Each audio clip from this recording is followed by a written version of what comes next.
Walking hand in hand into federal court, Hollywood star Lori Loughlin and her fashion designer husband, Mossimo Giannulli, looked serious, subdued, and businesslike.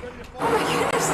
A glaring difference from the last time Loughlin was here, when she stopped to smile and greet fans. Sworn in together on Tuesday, the couple sat side by side, answering a series of yes and no questions. Presenting a united legal front, the pair will use the same defense team, telling the judge they see no conflicts of interest as their case moves towards trial.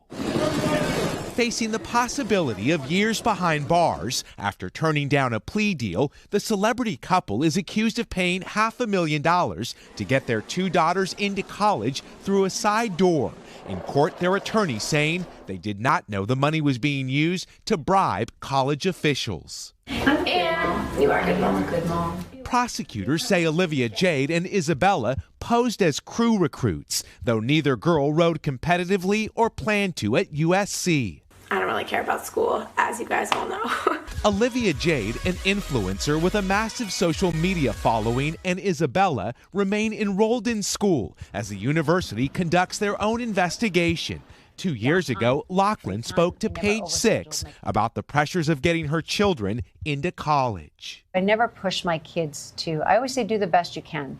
Yeah. I was never that kid. My husband too, their dad. We were never like at school, you got to get straight A's. We were never those parents. With Loughlin potentially facing a long legal road ahead, fellow actress Felicity Huffman will learn her fate next month.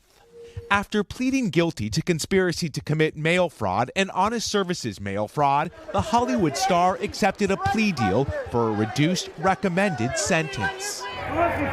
But while Huffman could get 4 to 10 months in prison, Loughlin, who's fighting all charges, could be sentenced to years if convicted, according to federal guidelines.